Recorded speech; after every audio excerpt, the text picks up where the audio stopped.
Hi, நான் உங்க புனிதா. ஆமா, இவ வந்துட்டா. என்ன பேச தெரியும் இவளுக்கெல்லாம்? ரொம்ப பெரிய அறிவாளி மாதிரி பேசினா ரொம்ப படிச்சுட்டான்ற திமிரா? என்ன இவளால இதெல்லாம் செய்ய முடியுமா? அவளாலையா இதெல்லாம் முடியும்? இந்த மாதிரியெல்லாம் உங்களை பார்த்து யாருன்னா பேசியிருக்காங்களா? என்ன பார்த்து பேசியிருக்காங்க? இவங்களுக்கெல்லாம் நம்ம என்ன பதில் சொல்லலாம்னு நீங்க நினைக்கிறீங்க?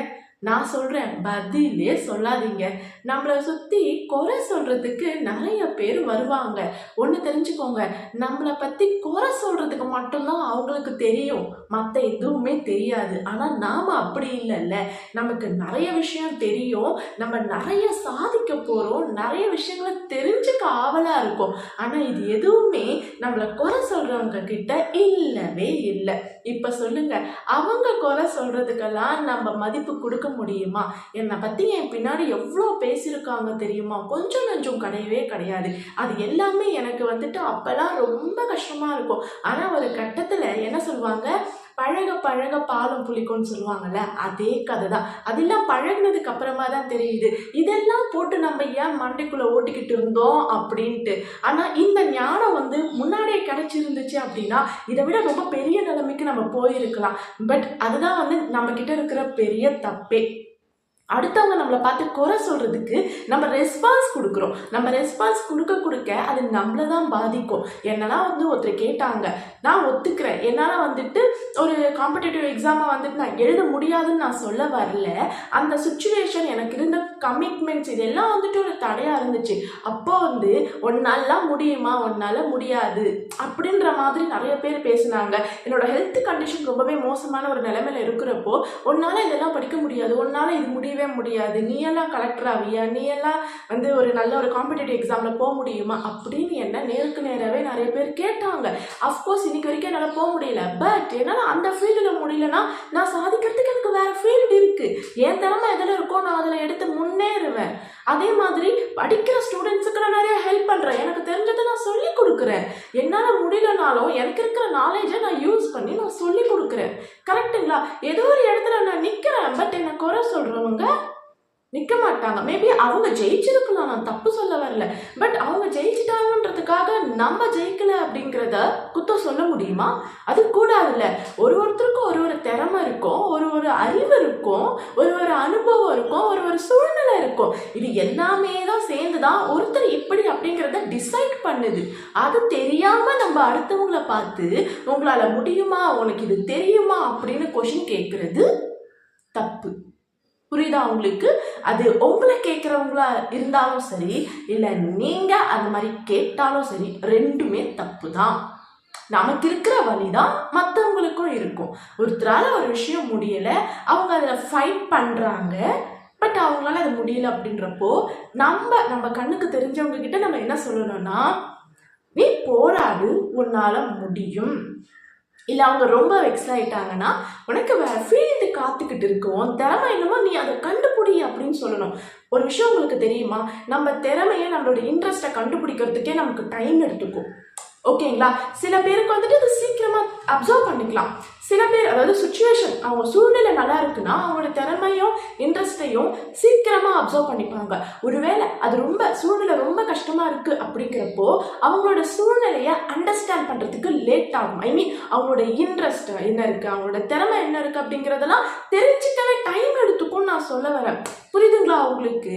இப்போ நார்மலா சின்ன வயசுல இருந்து வெல் செட்டில்டு ஃபேமிலியில ஒரு குழந்தை வளர்றான்னா எந்த ப்ராப்ளமே இல்லை அப்படின்னா அந்த குழந்தைக்கு இருக்கக்கூடிய அறிவை சீக்கிரமா புரிஞ்சுப்பாங்க. எனக்கு இதில் தான் திறமை இருக்கு, எனக்கு இதில் தான் அறிவு இருக்கு அப்படிங்கிறத தெரிஞ்சுப்பாங்க. ஆனால் பல கஷ்டங்களோட கமிட்மெண்ட்ஸோட வளரக்கூடிய குழந்தைங்களுக்கு அவங்களோட உண்மையான இந்த திறமையை தெரிஞ்சுக்கிறதுக்கே நாளாகும். அது மேபி 30 வருஷம் கூட ஆகலாம், 40 வருஷம் கூட ஆகலாம். உங்களுக்கே தெரியும், 40-50 வயசுல புதுசா ஒரு பிஸ்னஸ் பண்ணியோ இல்லை வேற ஒரு ஃபீல்டுலயோ ஜெயிச்சவங்க ஏகப்பட்ட பேர் இருக்காங்க. புரியுதுங்களா? இப்போ நிறைய பேர் இருக்காங்க, 50 வயசுக்கு மேலே ஜெயிக்கிறவங்க நிறைய பேர் இருக்காங்க. அப்போ அவங்களாம் சின்ன வயசுல எப்படி இருந்தாங்க? அறிவு இல்லாம திறமை இல்லாம இருந்தாங்களா? கிடையாது. அதை தெரிஞ்சுக்கிறதுக்கு டைம் எடுத்திருக்கு. இதுதான் விஷயம். புரியுதுங்களா? உங்களுக்கு வயசாயிடுச்சு, வயசாகலை, இதெல்லாம் மேட்ரே கிடையாது. நீங்க பணக்காரங்க ஏழுங்க மேட்ரே கிடையாது. என்னன்னா எந்த அளவுக்கு திறமைய புரிஞ்சுக்கிறோம், தெரிஞ்சுக்கிறோம், அதுல நம்ம டெவலப் பண்றோம், இதுதான் விஷயமே இருக்கு.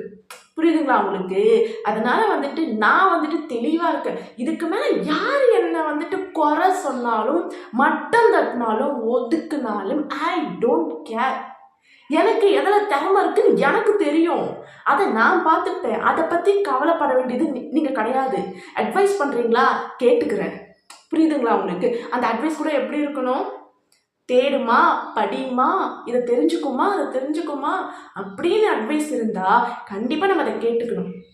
உன்னால முடியுமா, இது தெரியுமா, நீ எல்லாம் பண்ணிடுவியா, இந்த மாதிரி கேட்டால் அந்த பர்சன் மேலே எப்பவுமே நமக்கு வந்து ஒரு பேட் இம்ப்ரெஷன் தான் வருமே.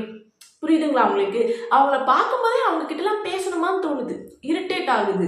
கரெக்டுங்களா? உங்களுக்கு அப்படி தானே இருக்கும். அஃப்கோர்ஸ் எனக்கும் அப்படி தான் இருக்குது. நம்மளோட தியாகிங்க கிடையாது இல்லை, எல்லாரையும் வாழ்க வளமுடன் எல்லாரும் நல்லா இருங்கன்னு சொல்லிட்டு போகிறதுக்கு.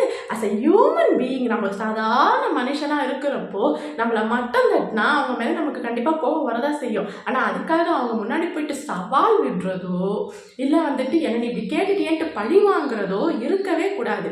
சைலண்ட்டாக போயிட்டே இருக்கலாம். அவங்க கேரக்டர் அப்படி தான், நம்ம ஒன்றுமே பண்ண முடியாது. கரெக்டுங்களா? என்ன பண்ண முடியும்? இப்போது நம்ம இன்னொரு விஷயம் என்னென்னா, சவால் விட்டு மட்டும் மாட்டிக்கவே கூடாது. ஏன்னா அது வந்து நம்ம மனசுக்குள்ளே தான் வச்சுக்கணும். நம்ம சவால் விட்டுன்னு வச்சுக்கோங்களேன், ஏற்கனவே சொன்ன மாதிரி ஒன்று பழி வாங்குவாங்க, இன்னொன்று வந்து பார்த்திங்கன்னா கல்லடி பட்டாலும் கண்ணடி படக்கூடாதுன்னு சொல்லுவாங்க. அதே மாதிரி என்ன பண்ணுவாங்கன்னா, இவளுக்கு இவ்வளோ திமுறா அப்படின்ற மாதிரி பேச ஆரம்பிச்சிருவாங்க. இவ்வளோ திமுறா, ஒன்றும் இல்லைனாலும் வாயை பற்றியான்னு கேட்பாங்க. இதெல்லாம் கேட்டிருக்காங்க எனக்கு. புரியுதுங்களா உங்களுக்கு? அதனால தான் நான் பேசுகிறேன். இதெல்லாம் கேட்டிருக்காங்க. ஒன்றும் இல்லாட்டியும் வாய் மட்டும் இருக்குதுன்னுவாங்க. ஏமா எனக்கு வாய் இருக்குது, அதனால தான் நான் இப்போ பழைக்கிறேனே வச்சுக்கோங்களேன். அதனால தான் நான் இப்போ பேசுகிறேன். அந்த வாய் மேலே எனக்கு இப்போ எவ்வளோ மரியாதை இருக்குது தெரியுமா? ஒன்றும் இல்லை, வாய் தான் இருக்குது இவளுக்குன்னு சொன்னாங்க. இப்போ நான் அந்த வாயை வச்சு தான் 4 கருத்து சொல்லிக்கிட்டு இருக்கேன். எனக்கு பெருமையாக தான் இருக்குது. புரியுதுங்களா உங்களுக்கு? அப்போ நம்ம என்ன பண்ணணும்னா, நம்மளை பற்றி என்னெல்லாம் சொல்கிறாங்களோ நம்ம அதை பாசிட்டிவாக எடுத்துகிட்டு போயிட்டே இருக்கலாமே.